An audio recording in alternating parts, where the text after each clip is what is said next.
यहाँ पर विराजमान देश के भावी कर्णधार मेरी छोटे छोटे भाइयों एवं बहनों, आइए थोड़ी सी चर्चा आपके समक्ष करने के लिए उपस्थित हूँ। अभी बहुत सुंदर भजन आप महर्षि देव दयानंद सरस्वती जी के विषय में सुन रहे थे। उन्होंने नारियों पे क्या उपकार किया, समाज के लिए क्या किया, राष्ट्र के लिए क्या किया, और बहुत सुंदर चर्चाएं आप मुझसे पहले भी सुनते रहे।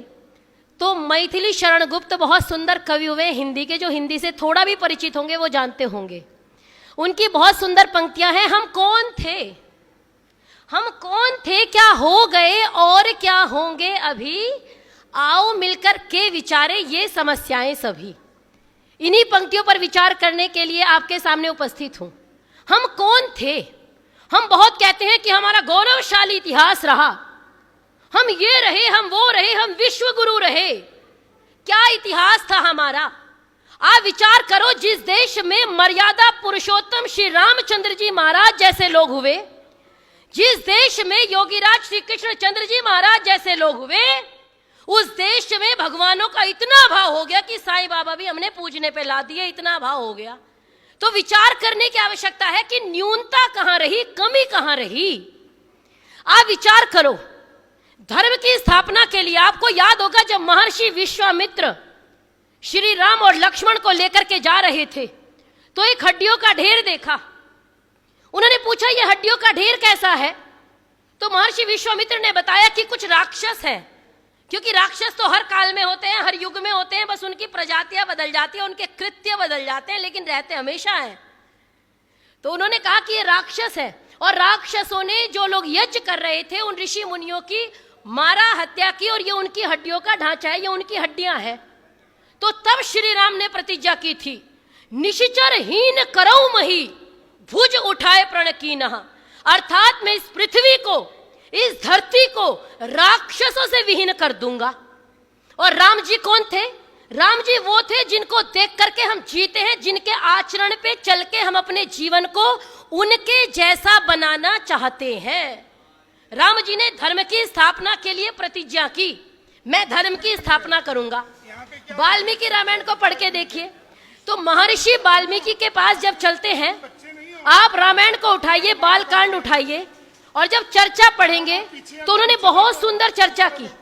उन्होंने कहा कि कौन है श्री राम, क्या गुण है उनके, कौन थे की चर्चा करेंगे। उन्होंने कहा कौन है श्री राम, तो महर्षि वाल्मीकि ने एक बहुत सुंदर श्लोक दिया। उन्होंने कहा सच सर्व गुणोपेतः कौसल्यानंद वर्धनः समुद्र इव गांभीर्ये और धैर्येण हिमवानिव। वो कौशल्या का नंदन है, कौशल्या के पुत्र हैं।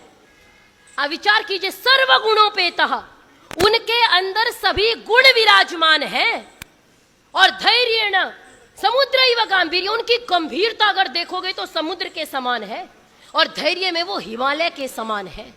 ये मर्यादा पुरुषोत्तम का चित्रण कर रहे हैं श्री राम का। कौन? महर्षि वाल्मीकि।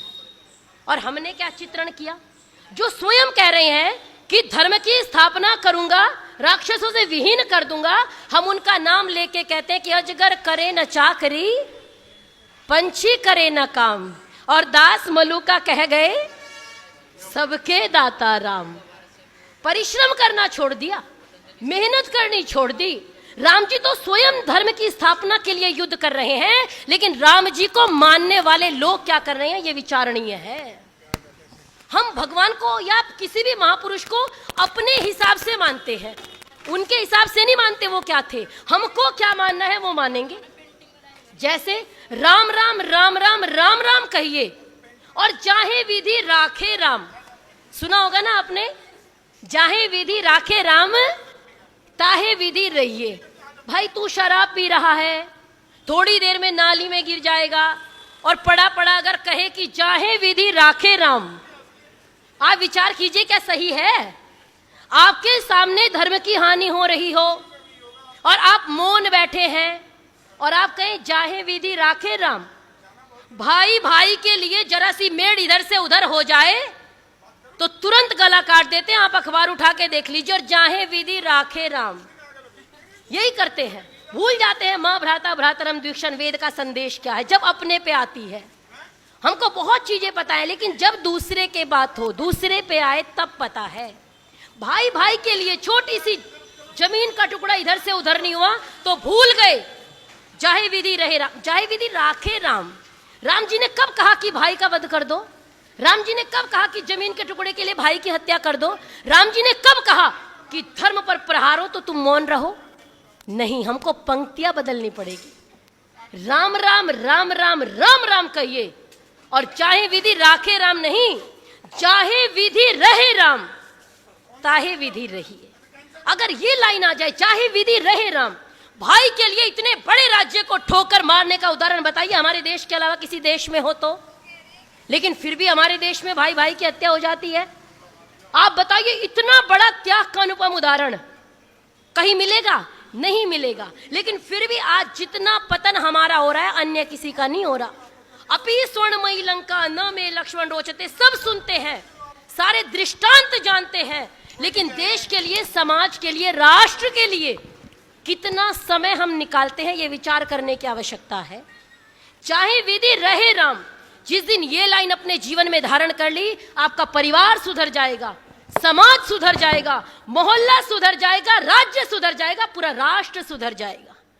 उन्होंने धर्म की स्थापना के लिए युद्ध किया, तो हम भी धर्म की स्थापना के लिए सूर्य नहीं बन सकते तो दीपक बनने का प्रयास तो करेंगे ही।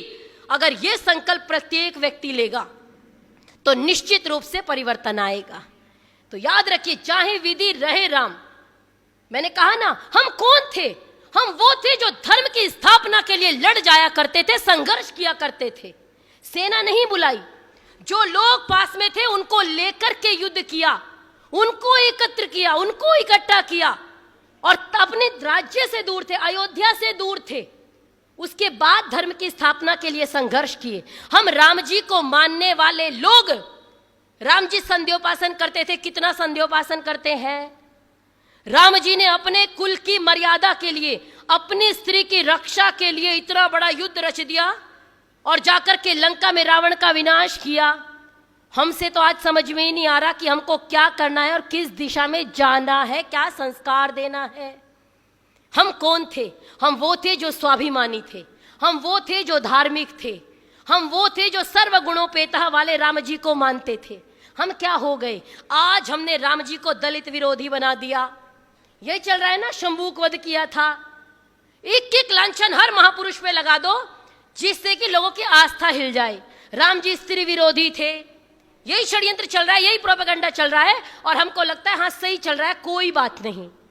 हमको धर्म से दूर करने का प्रतिदिन प्रयास किया जाता है, हमको समझ में नहीं आता। अगले महापुरुष कौन हुए? श्री कृष्ण जी। कौन थे श्री कृष्ण जी? अभी जन्माष्टमी हम सभी ने मनाई। कौन थे श्री कृष्ण जी? तो कहेंगे जी माखन चोर थे, रास लीला रचाते थे। यही तो हो रहा है। अपने बच्चों को एक दिन तो राधा कृष्ण बना के स्कूल में भेज दो जी। जन्माष्टमी के दिन आप सभी के पास मैसेज आए होंगे, जन्माष्टमी की छुट्टी होती है, तो उससे पहले ही दिन मैसेज आ गया कि सब अपने बच्चों को, लड़की है तो राधा की ड्रेस में आएगी और लड़का है तो कन्हैया की, कृष्ण जी नहीं, कन्हैया जी की ड्रेस में आएंगे। अभी अखबार की एक कटिंग सोशल मीडिया पे बहुत वायरल है, आपने भी देखी होगी।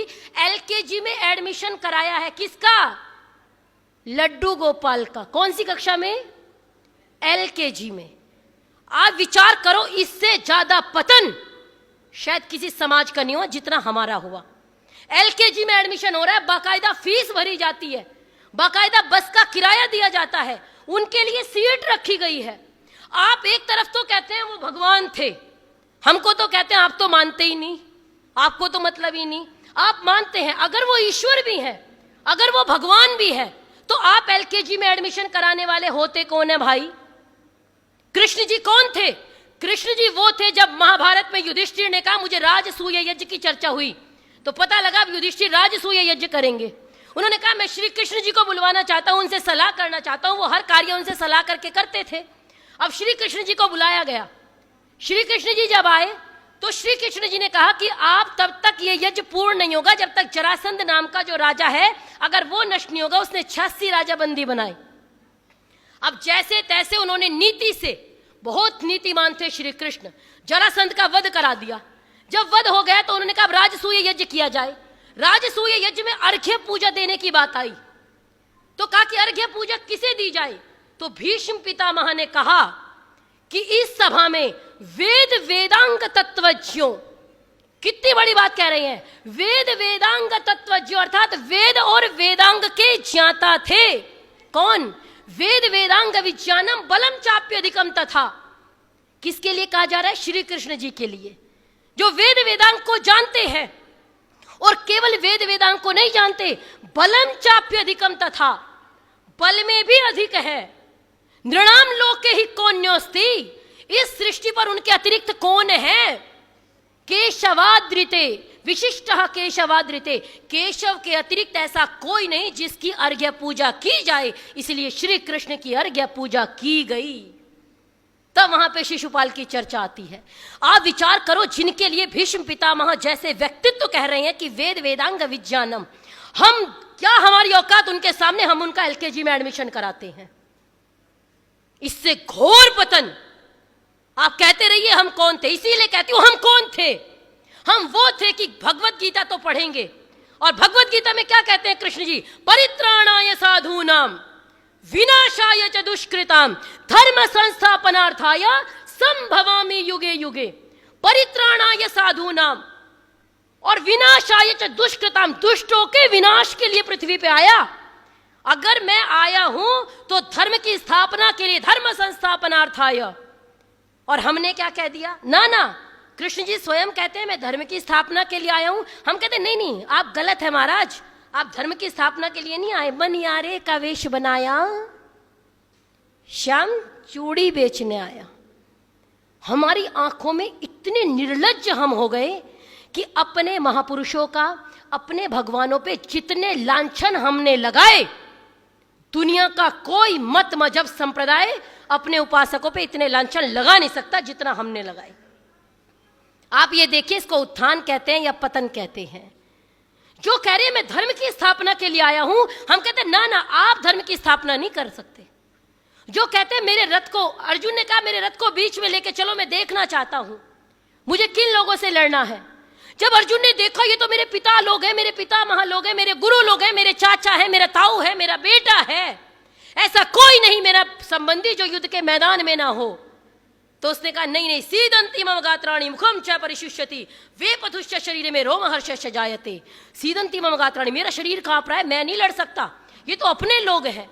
और अगली पंक्ति कही कि अपि त्रैलोक्य राज्यस्य, आप एक लोग छोड़ दो, अगर तीनों लोगों का राज्य भी मुझे इनको मारने के बदले मिले, ये तो पृथ्वी है, तो भी मैं इनको मारना नहीं चाहूंगा। श्रीमद् भगवद गीता में है। उसके बाद कृष्ण जी ने अगर अर्जुन को तैयार किया युद्ध के लिए, अगर उन्होंने समझाया कि इस आत्मा को ये नष्ट नहीं होगी, नहीं न छिन्दन्ति शस्त्राणि नहीं नम दहति पावकः, ये नष्ट नहीं होगी, इससे प्रेरित होकर अधर्म करना पाप है, और योद्धा है, युद्ध के मैदान में खड़ा है तो युद्ध कर, पीछे मत हट। और उसको बताया था कि तस्माद् उत्तिष्ठ कौन्तेय युद्धाय कृत निश्चयः हतो वा प्राप्स्यसि स्वर्गम जित्वा वा भोक्ष्यसे महीम। अगर मारा गया तो स्वर्ग को प्राप्त करेगा, और जीत गया तो पूरी पृथ्वी पे शासन करेगा। इसलिए हे कौन्तेय, कुंती के पुत्र, खड़े हो जाओ। क्यों? युद्धाय कृत निश्चयः, युद्ध के लिए निश्चय करके खड़े हो जाओ। जिन भगवान कृष्ण ने अर्जुन में युद्ध के मैदान में उसके रक्त में उष्ण रक्त का संचार कर दिया, जिन भगवान कृष्ण ने हर संकट काल में पांडवों की रक्षा की, जिन भगवान कृष्ण को भीष्म पितामह से लेकर आचार्य द्रोण हो, चाहे कोई भी व्यक्ति हो, हर व्यक्ति नतमस्तक उनके सामने होता है, उनके हमने क्या दुर्गति कर दी, ये हमसे बुरा व्यक्ति शायद, हम उपासक तो हो नहीं सकते, उनकी उपासना कर नहीं सकते। जन्माष्टमी पे किसी भी महापुरुष का दूसरे मत मजहब संप्रदाय वाले हमारा मजाक बना जाते हैं, हम कुछ मतलब नहीं। जो व्यक्ति पूर्ण जीवन, महर्षि देव दयानंद सरस्वती सत्यार्थ प्रकाश में लिखते हैं कि श्री कृष्ण का चरित्र महाभारत में अत्युत्तम है, उत्तम नहीं कहा, अत्युत्तम है। उन्होंने जन्म से लेके और मृत्यु पर्यंत कोई भी बुरा कार्य नहीं किया, और हमने तो उनसे इतने बुरे कार्य करा दिए कि आप समझ भी नहीं सकते। एलकेजी में एडमिशन, जिन्होंने गुरुकुल शिक्षा ग्रहण की, जो सांदीपुनि मुनि के आश्रम में जाकर के विद्या ग्रहण करते हैं, या तो आप उनको गुरुकुल में पढ़ाए थे, ये छोड़ दो कि गुरुकुल में नहीं पढ़े थे, कॉन्वेंट में पढ़ा रहे हैं हम अपने भगवानों को। आप विचार करो, इसको उत्थान कहते हैं या पतन कहते हैं। और फिर कहते हैं हम तो कृष्ण जी को भगवान मानते हैं। आपकी आस्था हो सकती है, लेकिन महाभारत पढ़ के तो देखिए, कृष्ण जी का स्वरूप पढ़ के तो देखिए। हमने एलकेजी में एडमिशन कराया, कितने लोग मजाक बनाते होंगे। अगर वो एलकेजी में एडमिशन करा रहे हैं तो कॉन्वेंट वाले ज्यादा महान है भाई। गुरुकुल शिक्षा को बंद कर देना चाहिए। अगर हमारे भगवान भी कॉन्वेंट में जाने लग जाएं तो हम तो उनके जैसा आचरण करेंगे। यद्यदाचरति श्रेष्ठ तद तद्वेत्तरो जनः, जैसा वो आचरण करेंगे वैसे हम। अगर वो एलकेजी में पढ़ सकते हैं तो हमारे बच्चे क्यों नहीं पढ़ेंगे? फिर गुरुकुलों की क्या आवश्यकता है? तो ऐसे पता नहीं हुआ। मुसाफिर जी की पंक्तियां है ना कि गैरत है जवानों के घर खून उबल जाते। हमसे स्वाभिमानी कौम और या हमसे निरभिमानी कौम, मेरे को समझ में नहीं आता क्या कहा जाए। गैरत है जवानों के घर खून उबल जाते, मर्दों की तरह जाकर के मैदान में मचल जाते। कुछ बात है मुसाफिर हिंदू नहीं पिघलते, वरना बनी ये तेरी आंखों से तो पत्थर भी पिघल जाते। वरना बनी ये तेरी आंखों से तो पत्थर भी पिघल जाते। क्या परिवर्तन किया? किस महापुरुष को माना? किसका हमने सम्मान किया? हमने कृष्ण जी को नहीं छोड़ा। आपने कृष्ण जी की चर्चा सुन ली, राम जी की चर्चा सुन ली, हम उनको महापुरुष कहते हैं, हम उनको भगवान कहते हैं, लेकिन आज हमने उनकी क्या स्थिति कर दी ये विचारणीय है। अगर आज नहीं जगे, अब भी नहीं संभले, कहते जी वो तो माखन चुराते थे। अगर वो चोर होना उनका सही है तो हमारे बच्चे भी चोर हो जाएं। अरे उनका नाम गोपाल था, वो गाय का पालन करते थे, जिनको भोग विलासी बना दिया। उन्होंने 12 वर्ष तक तपस्या की थी। तपसा द्वादश वार्षिकम हिमवत पार्श्वमास्थाया यो मया तपसार्जिता प्रद्युम्नो नाम मे सुतः। हमने महाभारत नहीं पढ़ी, हमने रामायण नहीं पढ़ी, हमने वेद पढ़ना छोड़ दिया, हमने उपनिषद नहीं पढ़ी। जिस दिन से स्वाध्याय करना छोड़ दिया उस दिन से टीवी का महाभारत हमारे लिए महाभारत हो गया। जो टीवी में दिखाया गया बस वही कृष्ण जी है। और आज आप 3 लोगों की उपासना करते हैं। बहुत ज्यादा हिंदू समाज जिनकी उपासना करता है वो 3 लोग हैं। मर्यादा पुरुषोत्तम श्री राम, योगी राज श्री कृष्णचंद्र जी महाराज, और एक शिव जी की उपासना करता है।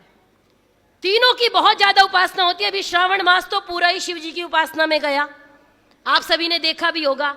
राम जी का मैंने बता दिया क्या थे, हम कौन थे, कितना स्वाभिमानी व्यक्ति थे, कितने धार्मिक व्यक्ति थे। हमने क्या बना दिया, दलित विरोधी और स्त्री विरोधी। और कृष्ण जी पे तो दुनिया का कोई लांछन नहीं छोड़ा जो नहीं लगाया। और बस शिव जी की चर्चा और करके वाणी को विराम दूंगी। अभी शिव जी का और देख लीजिए। हमारे शिव जी उपासक हैं, हम उनको कहते हैं अरे हम तो शिव जी के उपासक हैं, हम तो शिव जी की उपासना करते हैं, हमारे आराध्य हैं, हम उनकी पूजा करते हैं, भगवान मानते हैं। कुछ लोग ईश्वर मान रहे हैं, लेकिन उसके बाद क्या कहते हैं, नीलकंठ पे चढ़ के भोला पी गया बाल्टी भांग।